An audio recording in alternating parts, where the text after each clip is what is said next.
em um casarão antigo que se recusa a silenciar, mais de 200 almas escravizadas transformaram sua dor e seu grito de justiça na mais persistente e inesquecível assombração que a cidade de São Paulo já...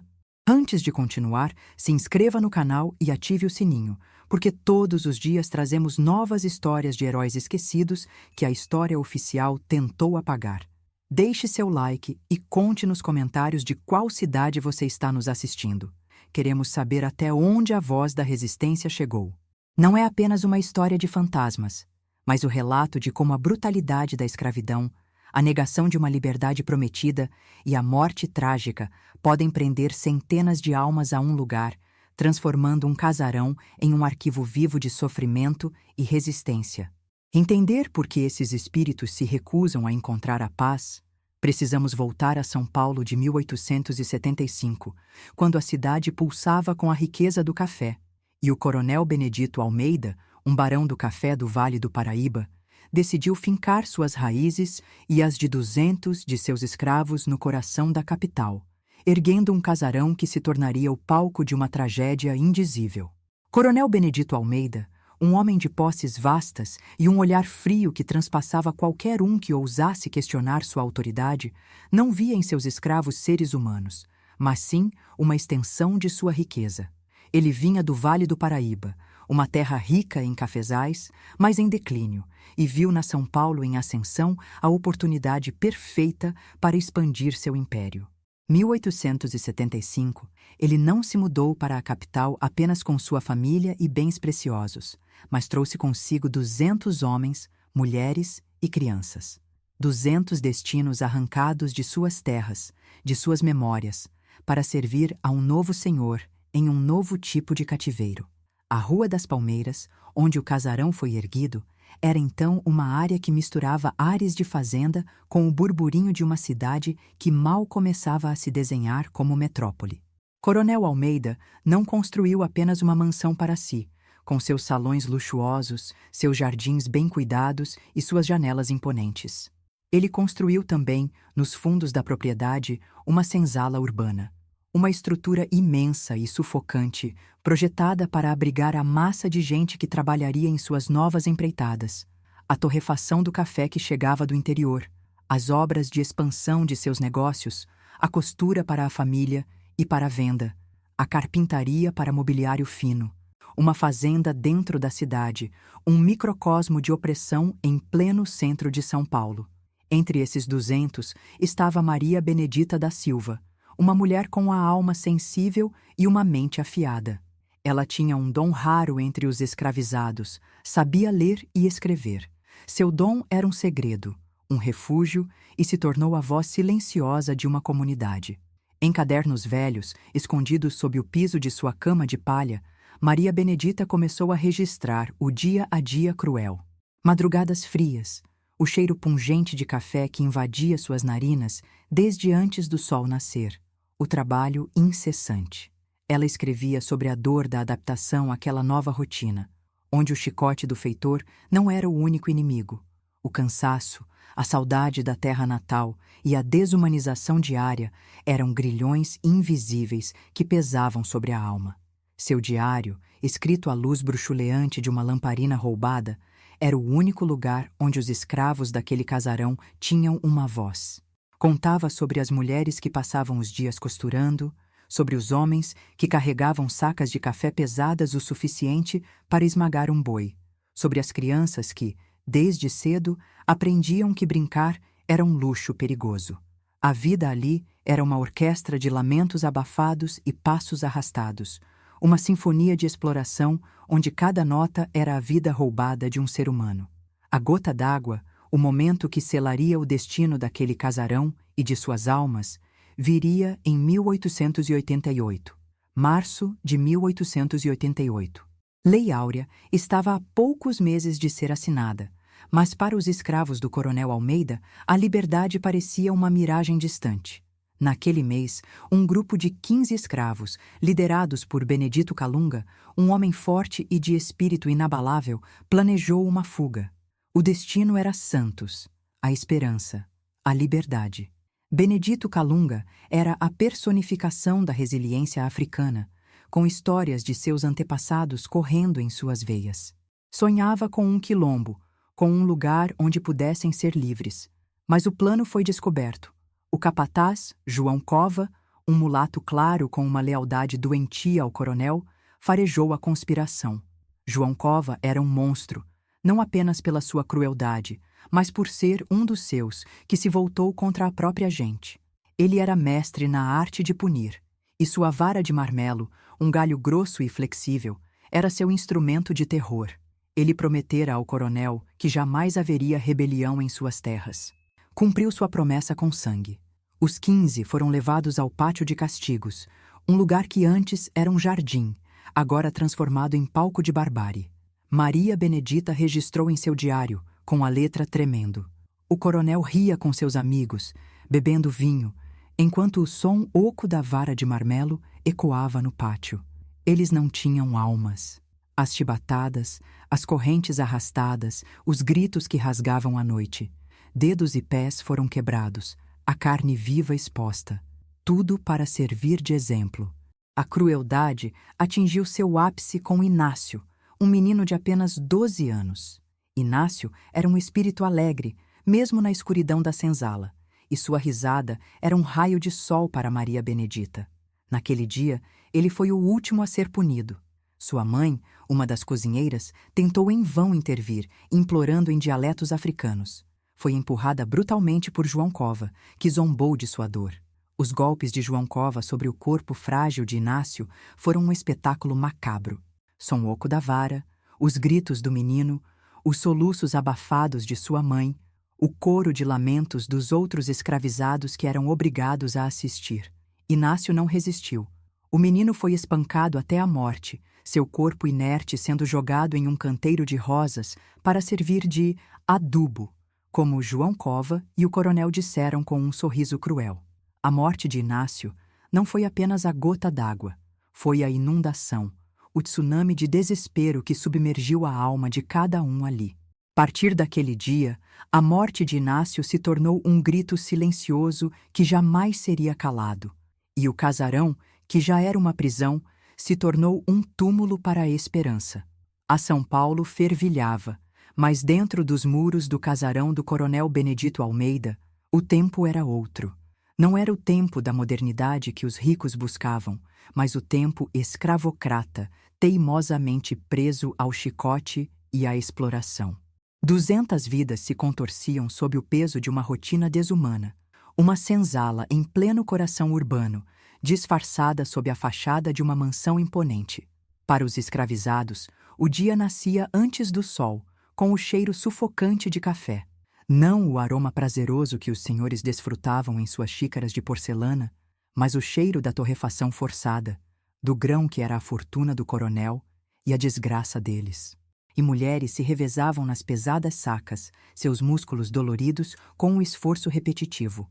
O calor do forno era implacável, e o suor escorria em rios, misturando-se à poeira fina que cobria cada canto daquela espécie de fábrica improvisada.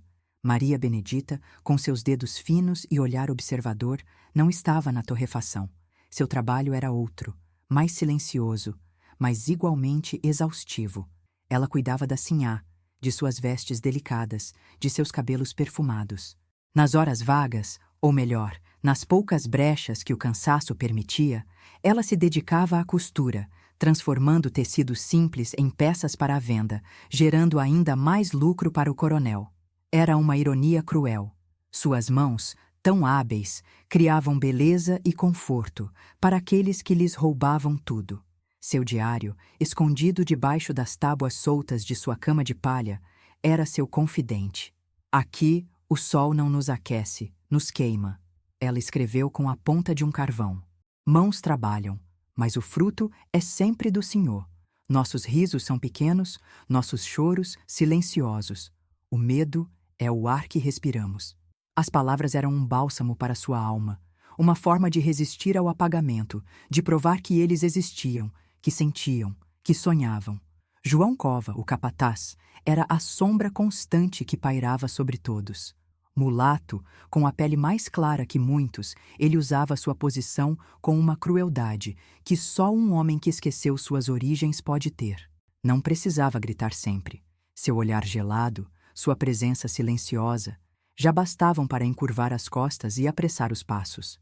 Sua vara de marmelo não era apenas um instrumento de punição. Era um símbolo, uma extensão de seu poder doentio. Ele sabe onde dói mais. Sussurravam os mais velhos nas raras noites de folga. Não é só o corpo que ele quebra, é a esperança. João Cova era um mestre na arte da vigilância, um rato que cheirava o medo e a rebeldia antes mesmo que nascessem. Tinha seus informantes, escravos tão quebrados de espírito que vendiam a própria gente por um pedaço extra de angu ou um descanso a mais.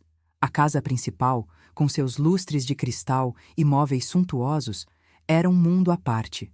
O coronel Benedito Almeida passava seus dias em seu escritório, lendo jornais, fechando negócios, enquanto o suor e o sangue de seus 200 escravos financiavam seu luxo. Ele raramente descia à senzala. Não precisava. Cova era seu escudo, sua ferramenta, sua garantia de que o dinheiro continuaria a fluir.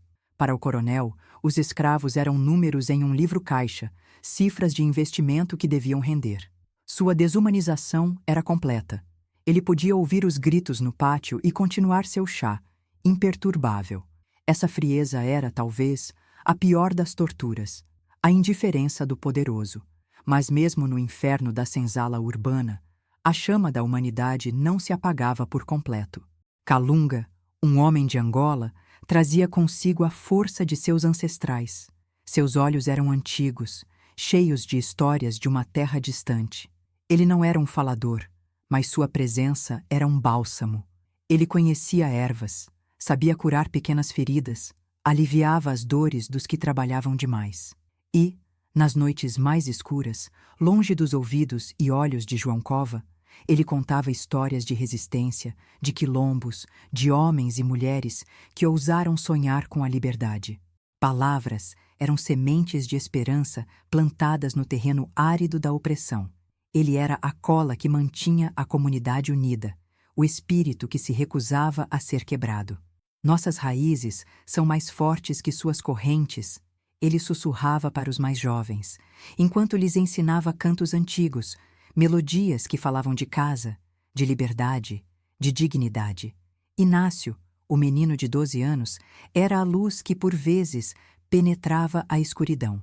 Ele tinha o dom da alegria. Com os pés descalços e as roupas esfarrapadas, ele encontrava motivos para sorrir. Brincava com caroços de manga, criava bonecas de palha, inventava jogos. Corria pelo pátio, mesmo sabendo dos riscos, e sua risada, às vezes, escapava, irritando João Cova. Inácio era um lembrete constante da inocência que a escravidão tentava roubar. Maria Benedita o via como um filho, e em seu diário ela dedicava páginas aos seus pequenos feitos, aos seus sonhos simples. Menino Inácio desenhou uma árvore na terra batida hoje. Ela escreveu. Ele disse que quando for livre, vai plantar uma árvore de verdade, tão alta que vai tocar o céu. Inácio era a pureza de uma esperança quase ingênua, mas que para os outros escravizados era um fio de sol em meio à neblina. A vida seguia seu ritmo brutal. O sol causticante, o cheiro de café, o som das correntes arrastadas, os gritos abafados nas noites frias.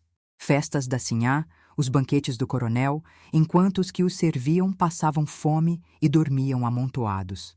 A dualidade era gritante. Dentro do casarão, a opulência. Nos fundos, a miséria. E no meio, João Cova, como um cão de guarda leal, garantindo que nenhum escravo ousasse cruzar a linha invisível que separava os dois mundos. O casarão não era apenas uma casa. Era um palco de tortura diária, de humilhações constantes, de vidas roubadas e de sonhos esmagados. Um lugar onde a humanidade era testada a cada minuto e onde a esperança, por mais frágil que fosse, era um ato de rebeldia. E a morte de Inácio, aquele ato de barbárie gratuita, foi o selo final, a prova de que naquele lugar não havia mais espaço para a inocência. A dor gravou-se nas paredes, no ar, na terra, esperando a hora de explodir. A morte de Inácio não foi apenas um crime. Foi um rugido surdo. Grito de dor que rasgou o véu da resignação e incendiou a alma de cada escravizado naquele casarão. O corpo frágil do menino, jogado como lixo no canteiro de rosas da Sinhá, foi o divisor de águas.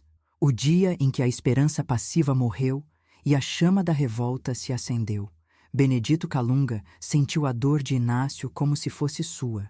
Criança, que ele via crescer, que ele ensinava os cantos de sua terra natal, agora jazia sem vida, vítima da crueldade sem limites de João Cova e da indiferença do coronel Almeida. Nos dias que se seguiram à barbárie, Calunga, o líder silencioso, não dormiu. Seus olhos, antes cheios de uma sabedoria ancestral e uma tristeza contida, agora ardiam com um fogo diferente. Não era mais a fuga que ele planejava. Era justiça, era vingança.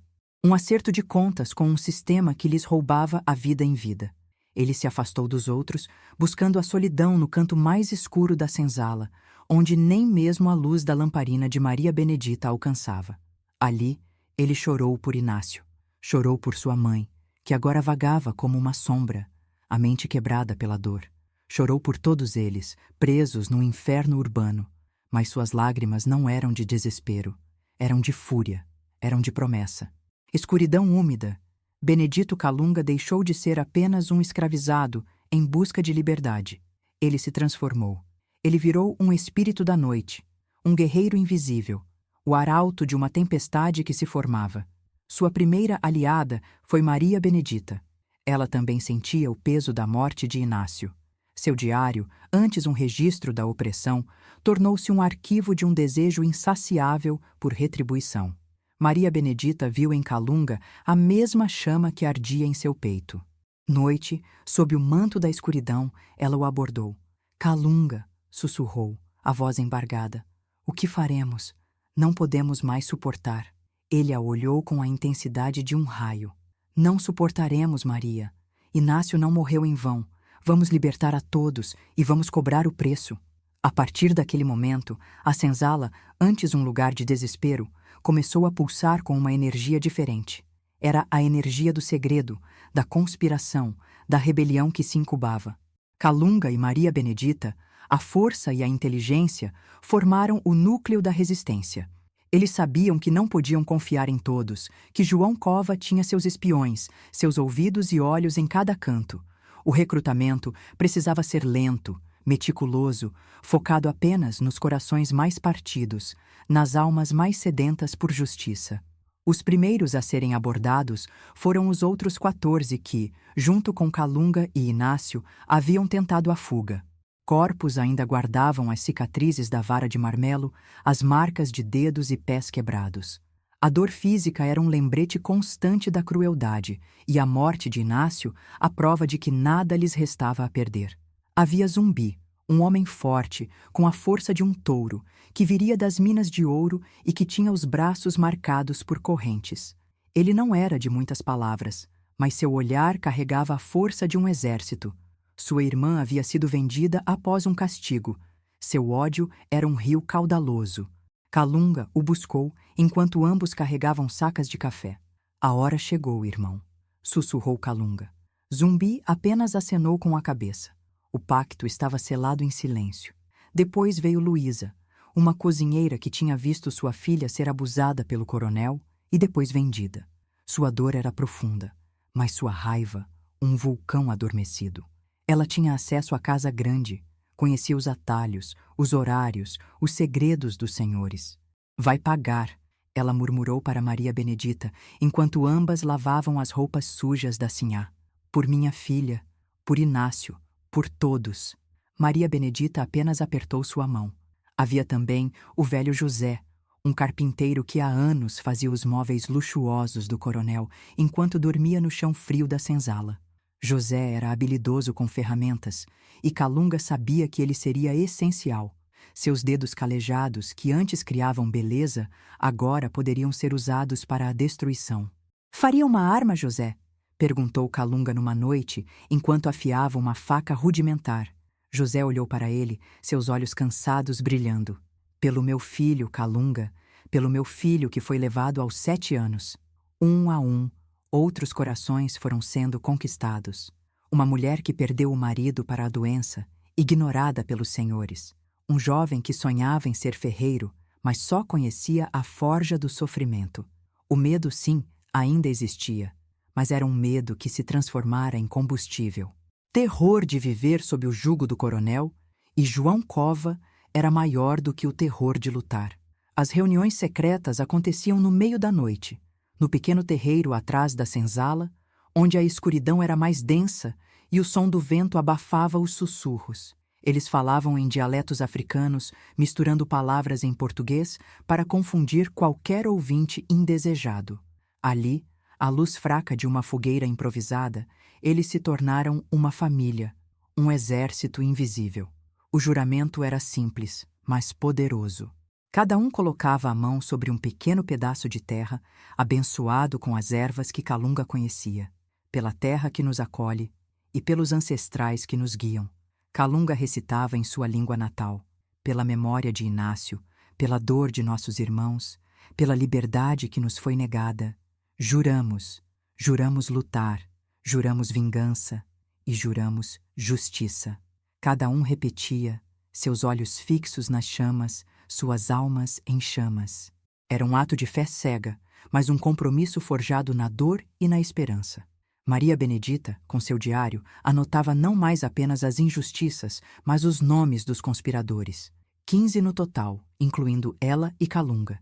15 almas que, na calada da noite, se transformavam de vítimas em executores, de escravos em revolucionários. Ela descreveu os olhares, os gestos, a determinação silenciosa que unia aquele grupo. Vidas não valiam nada para eles. Ela escreveu com uma caligrafia firme. Mas nossas mortes agora terão um significado. Nossas dores serão o fogo que os consumirá. Eles falavam sobre a fúria do coronel, sobre a astúcia de João Cova. Sabiam que qualquer erro seria fatal. Mas a imagem de Inácio, de seu corpo sem vida, de sua mãe desamparada, era um talismã, uma motivação que superava qualquer medo. Eles estavam planejando um ato de violência, sim, mas para eles não era um crime. Uma retribuição. Era a única forma de gritar que suas vidas importavam, que suas almas não seriam esquecidas. A transformação estava completa. A dor havia se solidificado em ferro, o desespero em rocha. Aqueles escravizados, antes quebrados, agora estavam forjados em um único propósito: a vingança de Inácio, a libertação de todos. O casarão do coronel Benedito Almeida, o símbolo de sua opressão, se tornaria o palco de sua própria derrocada. Silêncio da senzala não era mais de submissão, mas de uma conspiração silenciosa, um presságio de tempestade. A fúria de Benedito Kalunga era um fogo subterrâneo, silencioso, mas devorador. Após a morte de Inácio, a ideia de fuga para um quilombo, embora ainda presente, ganhou uma nova e terrível dimensão. Não bastava a liberdade, era preciso a justiça. O casarão não seria apenas deixado para trás, seria purificado. Suas paredes, antes testemunhas de dor, seriam o palco de uma retribuição. Plano mestre começou a ser urdido nas entranhas da senzala, nas noites sem lua, sob o olhar vigilante das estrelas que mal penetravam o teto baixo. Maria Benedita, com a mente arguta e o coração ferido, era a arquiteta, traduzindo a fúria de Kalunga em passos calculados. Eles vão nos prender, Kalunga. Ela escreveu em seu diário, a ponta do carvão tremendo. A lei áurea virá, mas a liberdade não. O coronel não vai nos soltar de bom grado. Nos prenderá para cobrar indenização, para nos manter como seus. Suas palavras foram proféticas. Kalunga sabia que ela estava certa. O coronel Almeida era um homem de posses, e a perda de 200 escravos significava um golpe financeiro que ele não aceitaria sem luta. A abolição era uma lei no papel, mas para os coronéis era uma afronta à sua propriedade. Plano, então, não era apenas escapar, mas forçar a liberdade, destruir o que os aprisionava e garantir que jamais outro corpo de criança fosse jogado em um canteiro de rosas daquele lugar. O grupo de 15 conspiradores, forjado no juramento e na dor, se reuniu em um canto isolado do terreiro, onde o cheiro doce e enjoativo das rosas parecia ironizar o sangue derramado. Kalunga falou em voz baixa, a cada palavra carregada com a força de um trovão. Não vamos esperar. Vamos fugir como covardes. Vamos tomar o que é nosso, nossa liberdade, e vamos cobrar Inácio. A data. A Lei Áurea estava por vir, mas eles não esperariam pela boa vontade da princesa ou pela fúria do coronel. A data seria escolhida com base na rotina da Casa Grande, nos momentos de maior vulnerabilidade. Luísa, a cozinheira, era o mapa vivo da mansão. Sabia os horários das refeições do coronel e da sinhá, quando os criados domésticos eram dispensados, quando João Cova fazia suas rondas mais espaçadas. À noite depois do dia da lei, Luísa sussurrou, a casa ficará em festa. E o coronel, bêbado de fúria e de cachaça. O método. O plano era audacioso, quase suicida. Eles não tinham armas de fogo, apenas a força dos braços e a sede de justiça. 1. Neutralização de João Cova. Zumbi, o homem-touro, seria o encarregado. Conhecia os golpes e contragolpes como ele. A ideia era atraí-lo para uma armadilha na parte de trás da senzala, onde a escuridão era maior. Ali, ele seria amarrado e amordaçado, silenciado por aqueles que ele tanto oprimiu. José, o carpinteiro, prepararia as cordas mais fortes e uma mordaça feita de trapos velhos. 2. Invasão da Casa Grande. Uma vez que João Cova estivesse fora do caminho, o grupo, liderado por Kalunga, arrombaria as portas da senzala. O objetivo não era o coronel em um primeiro momento, mas os alimentos. Vamos comer pela primeira vez como homens livres, Kalunga disse, os olhos fixos nos demais. A fome de 3 dias seria um motivador incontrolável. 3. A retribuição ao coronel. O coronel Benedito Almeida estaria em seu escritório, provavelmente embriagado e furioso, lamentando suas perdas. Seria confrontado, não com violência gratuita, mas com a exigência de que todos fossem libertados, de que as escrituras de suas propriedades humanas fossem rasgadas. A presença de Kalunga e Zumbi, com a fúria estampada no rosto, seria suficiente para quebrar sua arrogância. 4. O fogo purificador. Maria Benedita tinha a tarefa mais simbólica e mais perigosa. Subir ao sótão, onde se guardavam papéis velhos, documentos da fazenda, talvez até os registros dos escravos. Com uma lamparina, ela iniciaria um incêndio. Não para matar, mas para consumir, para apagar para sempre o rastro da opressão, para queimar os papéis que os declaravam como propriedade. O fogo seria a certidão de óbito daquela escravidão. A fumaça, um grito aos céus. A ideia era que o fogo se alastrasse pela Casa Grande, simbolizando a queda da dinastia Almeida. 5.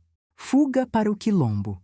Com o casarão em chamas e a liberdade forçada, os escravizados que quisessem se unir a eles seguiriam Kalunga para o interior, para as matas, onde um quilombo seria erguido. A rota para a Serra da Mantiqueira, conhecida por ser um refúgio para foragidos, já estava sendo estudada há meses por Kalunga e Zumbi, que conheciam os perigos da mata e os esconderijos seguros. A meticulosidade do plano era impressionante.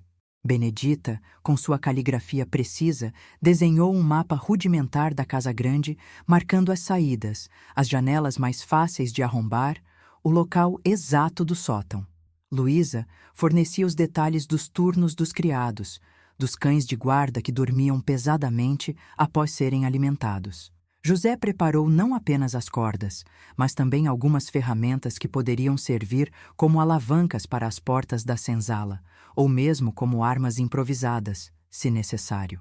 Aspecto mais difícil do plano era a discrição. Viver sob o olhar constante de João Cova e do coronel exigia uma disciplina férrea. As conversas eram sussurradas, os olhares eram cheios de códigos. Qualquer movimento em falso, qualquer deslize poderia significar a morte para todos. Mas a memória de Inácio, a imagem de seu corpo frágil, era um lembrete constante de que a inação era a verdadeira morte. O fogo vai falar por nós, Maria Benedita escreveu em seu diário. Dizer ao mundo o que essas paredes viram vai purificar a terra e vai guiar nossos passos para a liberdade. O plano não era perfeito, carregava os riscos inerentes a qualquer ato de rebelião, mas era o único caminho que viam para a justiça e para a dignidade. O casarão dos Almeida, erguido com a ambição de um homem e o suor de 200, estava prestes a se tornar o monumento de sua própria ruína, incendiado pela faísca da vingança e da liberdade. Dias que se seguiram à morte de Inácio e à formulação do plano foram um tormento. Cada escravizado naquele casarão, mesmo os que não faziam parte do grupo de 15, sentia a tensão no ar, uma corda esticada prestes a arrebentar. A senzala não era mais apenas um lugar de dor e trabalho, era um ninho de segredos, um vulcão adormecido. As semanas que antecederam a Lei Áurea foram as mais longas e perigosas. Notícia da abolição pairava no ar como uma promessa distante, mas para eles era uma isca. Sabiam que a liberdade legal não significava o fim de sua prisão, mas sim o início de uma nova fase de opressão disfarçada. O coronel Almeida, com sua fúria palpável, tornara-se ainda mais vigilante, ainda mais cruel. E João Cova, seu cão de guarda, parecia farejar a rebeldia em cada olhar, em cada silêncio. Maria Benedita, com seus dedos finos e caligrafia apressada, continuava a registrar. Diário não era mais apenas um desabafo, mas um testemunho vivo dos preparativos, das noites mal dormidas, do medo que se misturava à coragem. Aguardamos a noite da lei como quem espera uma tempestade, ela escreveu, as palavras borradas pelas lágrimas e pelo suor. Nossos corações batem forte, não só de medo, mas de uma sede de justiça que queima mais que o sol do meio-dia. Os preparativos eram feitos nas sombras, em movimentos furtivos no silêncio da noite, quando até mesmo o ronco pesado de João Cova no anexo parecia um rugido. José, o carpinteiro, era o mestre das ferramentas. Suas mãos, antes dedicadas a criar belos móveis para a casa grande, agora transformavam restos de madeira e ferros velhos em instrumentos rudes, mas eficazes. Facões eram afiados em pedras molhadas, emitindo um som agudo que dava arrepios. Pesados, usados para concertos na senzala, eram agora vistos com um novo e terrível propósito. Cada peça de madeira que ele bate é um golpe no coronel, sussurrava uma das conspiradoras, a jovem Ana, que via em José uma figura paterna. José fabricava também algumas alavancas improvisadas, robustas o suficiente para arrombar as portas de ferro da senzala, que seriam trancadas a 7 chaves após a abolição, como Maria Benedita havia previsto. Trabalhava em um canto escuro da carpintaria, sua respiração pesada, os músculos tensos, a cada prego martelado, a imagem de Inácio acendendo sua raiva.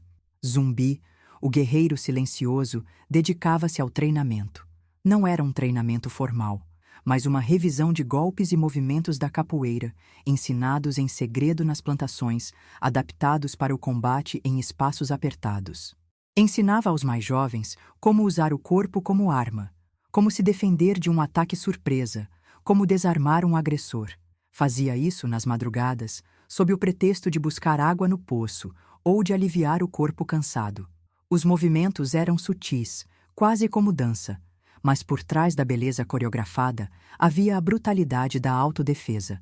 Ele escolhia os mais fortes, os mais ágeis, os que tinham a raça de luta correndo nas veias. A observação dos alvos era uma arte que Luísa dominava com maestria.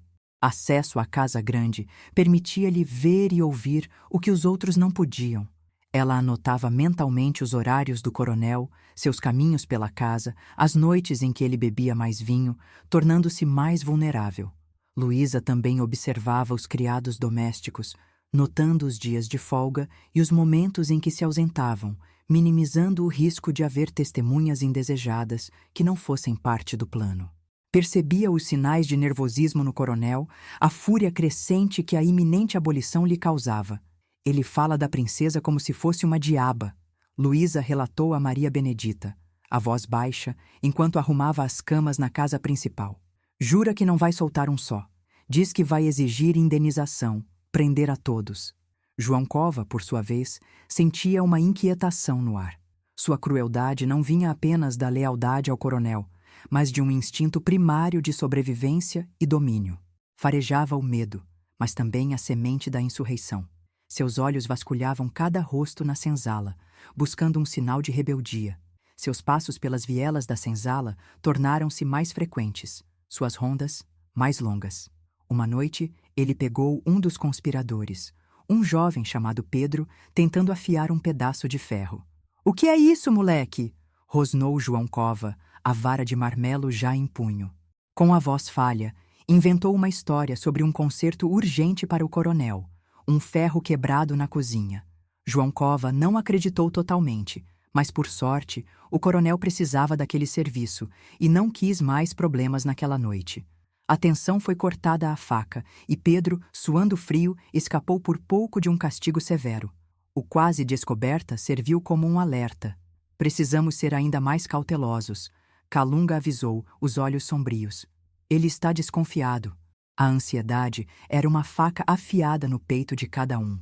A cada dia que passava, a cada olhar de João Cova, o medo de uma traição se intensificava. Eles eram uma minoria, cercados por 200 escravizados que, embora sofressem, talvez não tivessem a mesma coragem, ou talvez estivessem quebrados demais para se rebelar. A possibilidade de um dos informantes de João Cova descobrir o plano era um fantasma que pairava sobre suas cabeças. Benedita, em seu diário, expressava essa angústia. "A desconfiança nos corrói. Será que um de nós vai nos trair? Será que a promessa de liberdade é mais frágil que a lealdade ao coronel?" Nos momentos de maior desespero, Calunga conduzia rituais secretos. No terreiro, sob o olhar das estrelas e da lua nova, ele acendia pequenas fogueiras com ervas colhidas por ele e por Maria Benedita. Ele falava em sua língua ancestral, invocando os orixás, os espíritos dos antepassados, pedindo força, proteção e justiça.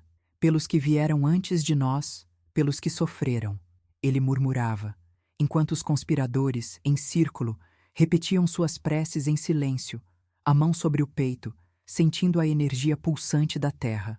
Eram rituais de fé, de conexão com uma força maior que a brutalidade dos senhores. Eram rituais que os lembravam de quem eram, de onde vieram e do que estavam lutando. Noite de 12 de maio de 1888 chegou. O ar estava pesado com a promessa da Lei Áurea no dia seguinte, mas para os conspiradores era a noite que antecedia a sua própria revolução. O casarão estava em um silêncio incomum. A excitação e a fúria do coronel Almeida e de João Cova pairavam como um presságio. A tensão era quase física, o medo se misturava à adrenalina, à coragem. Benedita fez sua última anotação no diário antes da grande noite, as mãos trêmulas, mas a caligrafia surpreendentemente firme. "Hoje a liberdade será um fogo, e Inácio e todos os que partiram verão que suas vidas não foram em vão." Ela escondeu o diário sob as tábuas, um testamento para o futuro, caso eles não sobrevivessem. Na escuridão da senzala, os 15 conspiradores se olhavam, seus olhos brilhando com uma mistura de apreensão e determinação. Estava à frente, seus olhos fixos na porta que separava a senzala da casa grande. Zumbi apertava o facão improvisado. Luísa checava a lamparina. José ajustava as alavancas. A noite estava escura, sem lua, perfeita para um ato de justiça. O relógio da torre da igreja, ao longe, badalou à meia-noite. 13 de maio de 1888. A Lei Áurea havia sido assinada. O Brasil proclamava a liberdade. Mas para os 200 escravos do coronel Almeida, a liberdade ainda estava por ser conquistada. Eles a tomariam. A noite da vingança e da libertação havia chegado. O casarão estava prestes a sentir a fúria dos esquecidos. A meia-noite do 13 de maio de 1888 chegou, e com ela não o alívio da liberdade, mas o rugido surdo da fúria contida. A senzala do coronel Benedito Almeida estava em um silêncio assustador, prenúncio de uma tempestade. Dentro, os 15 conspiradores respiravam um ar pesado de adrenalina e ódio. Seus olhos, antes baixos, agora brilhavam na penumbra. Primeiro passo era silenciar João Cova. Zumbi, O gigante silencioso esgueirou-se para a parte de trás da senzala, onde o capataz, por costume, fazia sua última ronda. A escuridão era sua aliada. João Cova caminhava pesado, a vara de marmelo arrastando no chão de terra, a cabeça erguida em sua arrogância habitual. Ele era a personificação da tirania que precisava ser derrubada. Zumbi esperou, oculto pelas sombras de um velho pé de jaca. Quando João Cova passou, distraído, Zumbi saltou. Rápido, brutal. Não houve grito. A mão poderosa de Zumbi cobriu a boca do capataz, esmagando qualquer som. Em um movimento fluido, aprendido nas rodas de capoeira disfarçadas de dança, Zumbi derrubou João Cova. O capataz, que usava a vara de marmelo para quebrar a vontade dos escravos, sentiu o golpe certeiro na base de sua cabeça. Não foi a vara, mas a força bruta e a fúria acumulada de anos de opressão. O carpinteiro e mais 2 homens surgiram das sombras, amarrando João Cova com as cordas fortes que José havia preparado. A mordaça de trapos silenciou para sempre a boca que proferiu tantas crueldades. O homem que se deleitava em ver os outros sofrer, agora jazia, impotente e amordaçado, na escuridão. Pelos pés de Inácio, Zumbi murmurou, um brilho sombrio nos olhos. O pátio dos castigos se transformou no palco da primeira retribuição. Com João Cova neutralizado, Calunga deu o sinal, e os outros homens se lançaram contra os pesados portões da senzala. O som da madeira rachando, do ferro retorcido, ecoou na noite. As alavancas improvisadas funcionaram. Em segundos, as portas que por anos aprisionaram 200 almas cederam. O arrepio de liberdade correu pelos corpos. A voz de Calunga, antes um sussurro de esperança, agora era um chamado poderoso. Liberdade, agora, tomem o que é nosso. 200 escravizados, antes curvos e silenciosos, irromperam da senzala. Como um exército, mas como um rio transbordante, movido pela fome e pela fúria. A primeira parada foi a cozinha, onde a sinhá guardava os alimentos mais finos. A invasão foi um caos, um banquete de vingança. Mãos calejadas tocaram pães macios, frutas que nunca haviam provado, carnes que só serviam aos senhores. Não era apenas comida, era dignidade. Cheiro de café torrado, que antes era o aroma de sua prisão, agora se misturava ao cheiro de comida fresca, um símbolo da liberdade recém-conquistada. Os criados domésticos, que não faziam parte da conspiração, foram tomados de pânico, mas o recado de Calunga foi claro. Quem não é contra nós, não será tocado. Quem nos ajudar, será livre.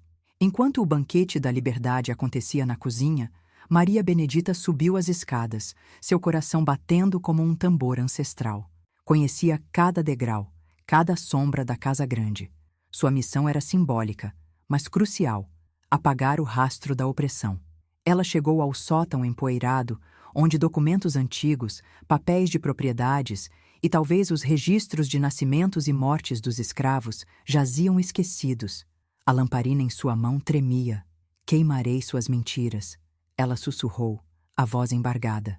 Ela derramou um pouco de querosene sobre os papéis e, com um suspiro pesado, acendeu o fósforo. Chama pequena, quase inofensiva, lambeu o papel, transformando as palavras de escravidão em cinzas. O fogo começou a crepitar, consumindo os vestígios de uma história que eles queriam reescrever. Lá embaixo, no luxuoso escritório, o coronel Benedito Almeida estava bêbado.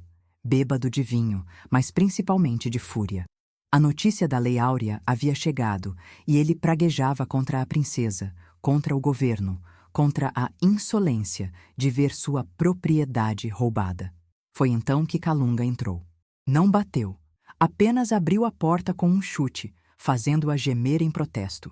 O coronel ergueu a cabeça, seus olhos injetados de ódio. O que significa isso, escravo insolente? Volte para seu lugar. Calunga não respondeu com palavras. Respondeu com um olhar que continha séculos de dor e a força de um povo. Ele avançou, lento, imponente, seus pés feridos marcando o tapete persa.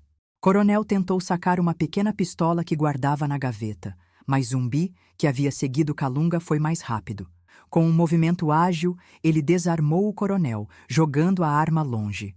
Você tirou tudo de nós, Kalunga disse, a voz baixa, mas potente. Nossa terra, nossa família, nossa dignidade, e tirou Inácio. A menção do nome do menino fez o coronel empalidecer, um medo recém-descoberto em seus olhos vazios. Ele pagou o preço da sua crueldade, coronel. Agora você vai pagar o seu? O fogo do sótão, alimentado pelos papéis e pelos velhos tecidos, já começava a estalar. O cheiro de fumaça invadia a casa. O coronel tossiu, seu rosto contorcido em terror. Não, minha casa, minha fortuna! Ele tentou escapar, mas Kalunga e Zumbi o cercaram. O coronel, que via os escravos como meros números, agora se via confrontado pela humanidade que ele tanto desprezara. O fogo se alastrava rapidamente. Chamas dançavam pelas paredes, consumindo os móveis luxuosos, as cortinas de seda. O inferno que eles viveram por anos agora tomava forma na casa de seus opressores. O coronel Almeida, em meio à fumaça sufocante e ao calor escaldante, foi consumido pelo fogo. Não houve piedade. Assim como ele assistiu à morte de Inácio com frieza, agora ele morria em meio ao caos que ele mesmo semeou. A justiça poética era cruel. Sua fortuna, sua casa, seu legado de opressão, tudo virava cinzas. A vitória veio com um preço terrível. O fogo, rápido e incontrolável, transformou o casarão em uma armadilha mortal. As escadas de madeira, já em chamas, ruíram. O desespero se misturou à euforia da revolta. 8 dos ex-escravos, no fervor da luta e da libertação, ficaram presos no incêndio. Entre eles, Benedito Kalunga. Ele havia garantido que a maioria dos 200 conseguisse escapar, seguindo para a rua, para a noite, para a liberdade. Ele, o líder, o guerreiro, ficou para trás, preso na casa que ele havia ajudado a incendiar. Sua morte, irônica e trágica, aconteceu nas primeiras horas de sua tão sonhada liberdade. O casarão ardia em chamas, um farol de fogo na noite paulistana, iluminando a Rua das Palmeiras. Os gritos dos que conseguiam escapar se misturavam ao estalar da madeira, ao crepitar do fogo. Benedita, tossindo e com os olhos mareados pela fumaça, conseguiu sair por uma janela lateral, seu diário salvo debaixo do braço. Ela olhou para o casarão em chamas, para o céu tingido de vermelho e laranja. O fogo era a vingança. O fogo era a liberdade. Mas era também o túmulo de Kalunga e de outros 7, que nunca chegariam ao quilombo que ele sonhara. Casarão não seria apenas um símbolo de opressão. Seria agora um monumento de uma tragédia dupla, a libertação e a perda, onde as almas dos que ali morreram se recusariam a partir. O casarão, antes um símbolo de opulência e poder, agora era uma pira funerária. Suas chamas dançavam contra o céu escuro de São Paulo, pintando as nuvens com tons de um vermelho assustador. Calor era intenso. A fumaça, densa e sufocante, carregando consigo o cheiro de madeira queimada, de tecidos suntuosos virando pó e, para aqueles que sabiam, o odor acre de uma era que se consumia. A Rua das Palmeiras, geralmente silenciosa àquela hora, estava tomada pelo caos. Vizinhos, antes adormecidos em suas casas opulentas, agora corriam para as janelas, seus rostos pálidos e chocados diante do espetáculo. Não era apenas um incêndio, era um grito. Grito que vinha das profundezas da terra e da alma. Maria Benedita, com o diário apertado contra o peito, observava a cena de uma distância segura, os olhos ardendo, não só pela fumaça, mas pelas lágrimas que se recusavam a cair. Via o casarão que foi seu inferno em chamas, e em meio à destruição, um misto de satisfação sombria e uma dor dilacerante. Benedito Kalunga, seu líder, seu irmão de luta, havia perecido ali, ele e outros 7. A liberdade havia chegado, mas com um preço terrível. Chamas eram a vingança, mas também a sepultura de corações valentes. Seu corpo, antes rígido pela tensão, agora tremia, mas não de medo. Era um tremor de luto, de raiva e de uma recém-descoberta responsabilidade. À sua volta, centenas de figuras escuras, rostos que ela conhecia da senzala, emergiam da fumaça e do caos. Eram os 200 escravizados, agora libertos pela força do fogo e da rebelião. A confusão era generalizada. Alguns corriam em pânico, sem saber para onde ir. Com os olhos arregalados, observavam o inferno que engolia a casa de seus opressores, uma satisfação agridoce em seus rostos sujos de fuligem. A maioria estava desorientada, sem direção. A Lei Áurea havia sido proclamada, sim, mas o que significava ser livre em um país que nunca os preparou para a liberdade? Onde iriam? Para onde poderiam fugir? Maria Benedita se viu no centro daquele turbilhão. A ausência de Calunga era um buraco, mas o diário em suas mãos era o legado, a bússola. Ergueu a voz, trêmula no início, mas ganhando força com cada palavra. Irmãos, irmãs, Calunga se foi, mas seu sonho não morreu. Ele queria um quilombo, ele queria uma vida nova. Precisamos ir para a mata, para a liberdade de verdade. Suas palavras, carregadas de uma urgência ancestral, começaram a organizar a multidão.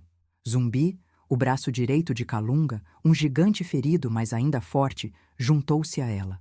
Olhos, vermelhos de fumaça e tristeza, fixaram-se em Maria Benedita, um reconhecimento silencioso de sua nova liderança. Juntos, eles começaram a guiar os 200. A massa de corpos, antes dispersa, começou a se mover, um êxodo noturno pela São Paulo que ainda dormia, alheia ao terror que se desenrolava em seu coração. O caminho era incerto. Apenas as estrelas e a memória dos ensinamentos de Calunga sobre as rotas de fuga para a Serra da Mantiqueira, um refúgio de quilombos, seriam seus guias. Eles se moviam como sombras, evitando as ruas principais, os poucos lampiões que iluminavam a cidade ainda em crescimento. Cada passo era um misto de medo e esperança. Medo de serem vistos, de serem capturados. Esperança de um futuro que nunca haviam ousado sonhar. As mulheres carregavam seus filhos nos braços, os poucos pertences amarrados em panos. Os homens, alguns ainda com ferimentos da vida na senzala, protegiam a retaguarda, os poucos facões improvisados escondidos sob as vestes. Notícia do incêndio e da rebelião, entretanto, não demoraria a se espalhar. O fogo do casarão do coronel Benedito Almeida era um farol. Em pouco tempo, os primeiros carros de bombeiros, puxados a cavalo, chegavam, seus sinos tilintando na noite. Junto a eles, a polícia, armada e furiosa. O pânico dos fazendeiros e dos senhores de escravos em São Paulo foi imediato e avassalador. Ataque ao coronel Almeida não era apenas um crime, era uma afronta direta ao sistema, um aviso de que os seus escravos não eram mais dóceis, que a Lei Áurea, em vez de acalmar os ânimos, havia acendido um fogo ainda mais perigoso. A descoberta do corpo carbonizado do coronel Almeida causou horror. A revelação de João Cova, amarrado e amordaçado na senzala, ainda vivo, mas quebrado de terror e com a boca cheia de impropérios sobre os demônios negros, foi o que mais aterrorizou a elite. Ele era a prova viva da ousadia dos escravos. A vara de marmelo, seu símbolo de poder, foi encontrada quebrada ao seu lado, um troféu simbólico da derrota da crueldade. Os jornais da capital, no dia seguinte, estampariam manchetes sensacionalistas. Na Rua das Palmeiras, escravos libertos incendeiam casarão e assassinam coronel. As notícias seriam distorcidas, cheias de racismo e medo, pintando os ex-escravos como selvagens, como uma ameaça à ordem social. A narrativa oficial, controlada pelos poderosos, faria de tudo para desumanizá-los, para justificar a caçada que se seguiria. O pânico se espalhou como um vírus entre os fazendeiros e os proprietários de escravos. Este incidente era um precedente perigoso. Eles fizeram isso com o coronel Almeida. Quem será o próximo? A pergunta ecoava nas mansões, nos clubes de elite. A resposta foi rápida e brutal. Uma caçada humana sem precedentes. Capitães do mato, figuras temidas e violentas, foram contratados às dezenas. Seus cães farejadores, treinados para rastrear o cheiro humano, foram soltos nas trilhas. As matas, que antes eram um refúgio, se tornaram um campo de batalha. O objetivo não era apenas recapturar os fugitivos, mas dar um exemplo, mostrar que a liberdade, mesmo a legal, não viria sem punição. As recompensas pela captura eram altas, alimentando a ganância e a crueldade. Maria Benedita e Zumbi guiavam o grupo com uma mistura de astúcia e desespero. Eles sabiam que a mata era traiçoeira, mas também sua única aliada. Os havia ensinado sobre as ervas para curar feridas, sobre os caminhos menos conhecidos, sobre como se camuflar na densidade da floresta. O grupo se dividiu em células menores, para não atrair tanta atenção, mas mantendo a conexão através de sinais e pontos de encontro pré-determinados. A fome e o cansaço eram inimigos tão cruéis quanto os capitães do mato. Crianças choravam de exaustão, mulheres adoeciam. A cada momento de desespero, Maria Benedita tirava seu diário, suas palavras lidas em voz baixa, lembrando-os da morte de Inácio, da crueldade que os impulsionara. Não podemos desistir, ela dizia, a voz rouca. Não depois de tudo que Calunga fez.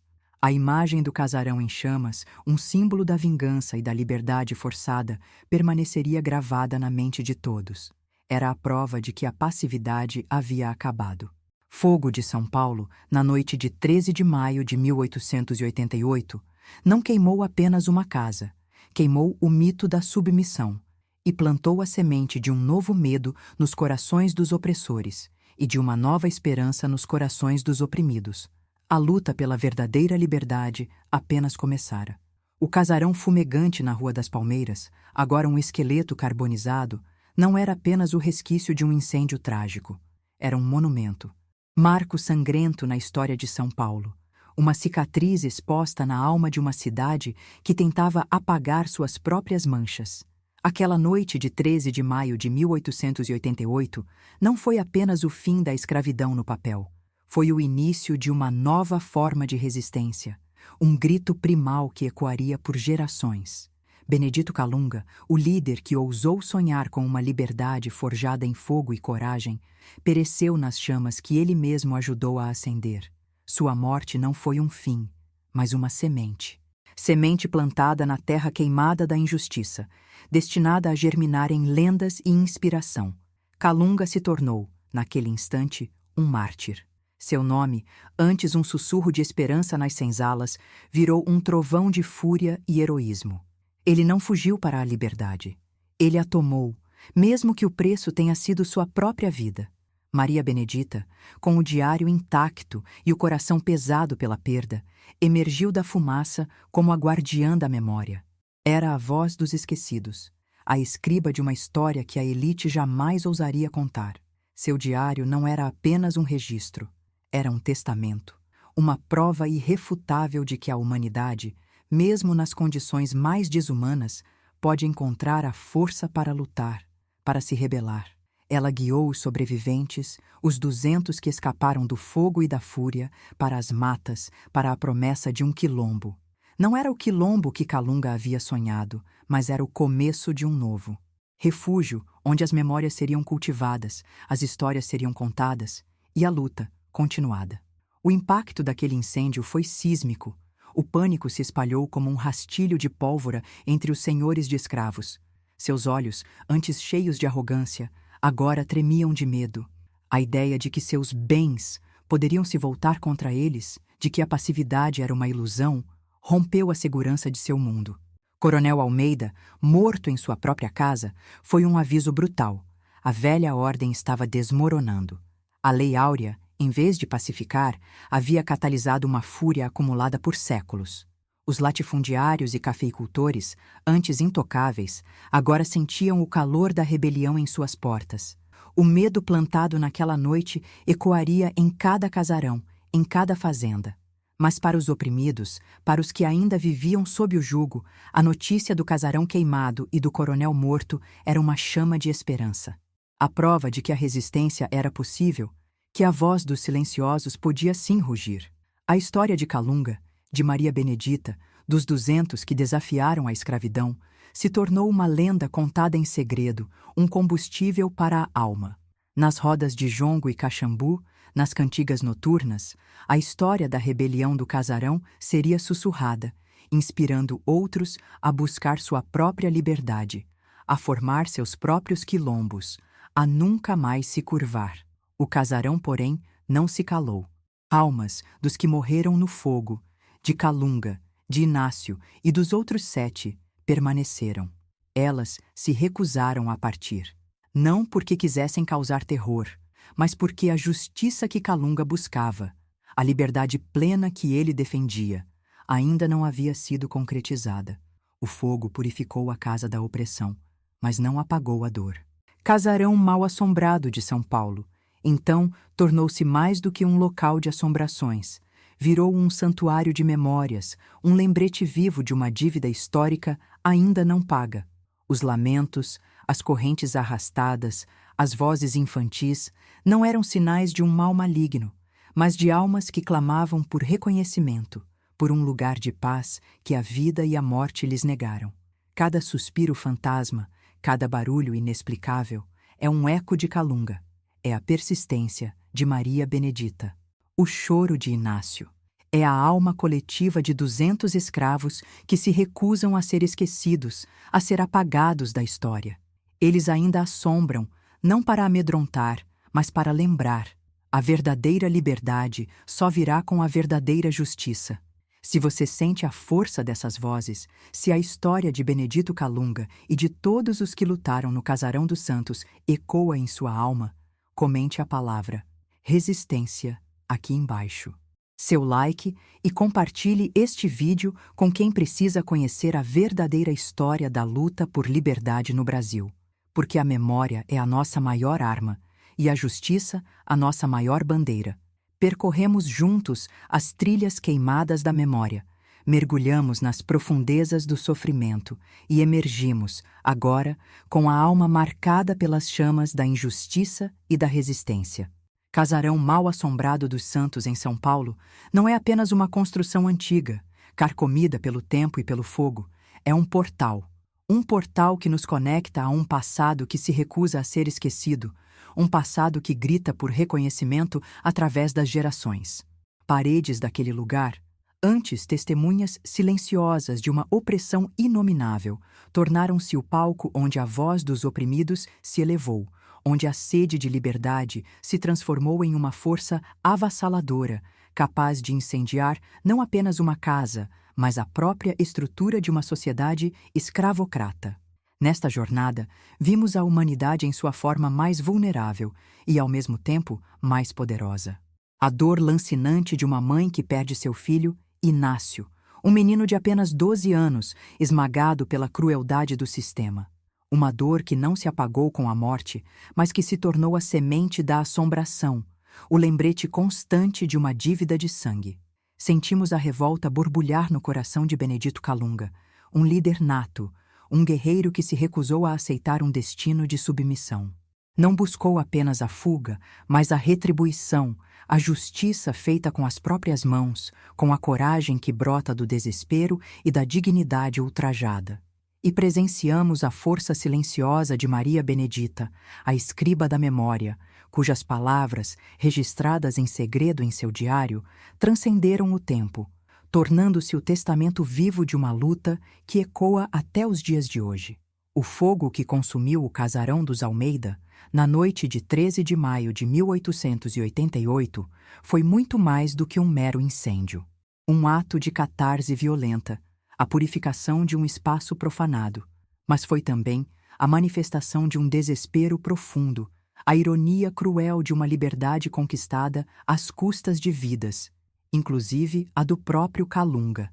Ele e os outros 7 que pereceram nas chamas se tornaram os primeiros mártires de uma liberdade que ainda se desenhava, de uma justiça que ainda estava por ser construída. Almas, aprisionadas não pelas correntes, mas pela ausência de paz, pela falta de reconhecimento, se recusaram a descansar. Elas se tornaram os sussurros, os lamentos, as correntes arrastadas, os cheiros de café, os brinquedos invisíveis. Tornaram-se a voz de um passado que insiste em se fazer presente, um lembrete incômodo de que certas feridas não cicatrizam apenas com o tempo. A luta por justiça, como nos ensina a história do Casarão dos Santos, assume muitas formas. Vezes, ela se manifesta na rebelião aberta, na fúria que incendeia as estruturas da opressão. Outras vezes, ela se expressa na resistência silenciosa, na persistência de uma memória que se recusa a ser apagada, na inocência de uma criança que interage com um espírito ferido. Verdade é que a justiça não é apenas um conceito legal. É uma necessidade da alma, um imperativo moral que exige que as vozes dos que foram silenciados sejam ouvidas, que seus sacrifícios sejam honrados, que suas histórias sejam contadas. O casarão, agora tombado, mas ainda sem uso efetivo, na Rua dos Direitos Humanos, carrega consigo a aura de um museu a céu aberto da dor e da persistência. Um local que nos convida a confrontar as sombras de nosso próprio passado, a entender que a abolição da escravidão foi apenas o primeiro passo, não o ponto final. A verdadeira liberdade, a verdadeira reparação, passa pelo reconhecimento pleno de que essas vidas importaram, que seu sofrimento foi real e que seu clamor por justiça ecoa em cada rachadura daquelas paredes. É por isso que histórias como a do Casarão dos Santos, de Benedito Calunga, de Maria Benedita e do pequeno Inácio precisam ser resgatadas, precisam ser recontadas. Porque, ao darmos voz a esses heróis esquecidos, não apenas honramos sua memória, mas também fortalecemos nossa própria luta por um futuro mais justo, onde a indignação diante da injustiça seja uma força motriz e a admiração pela coragem um guia. História de resistência é um farol, iluminando os caminhos que ainda precisamos trilhar para erradicar as sombras da desigualdade e da discriminação que ainda persistem em nossa sociedade. Se você foi tocado por essa saga de vingança, justiça e persistência da memória, se sente a responsabilidade de não deixar que essas vozes se calem novamente. Por favor, clique no botão de gostei, inscreva-se no nosso canal e ative o sininho.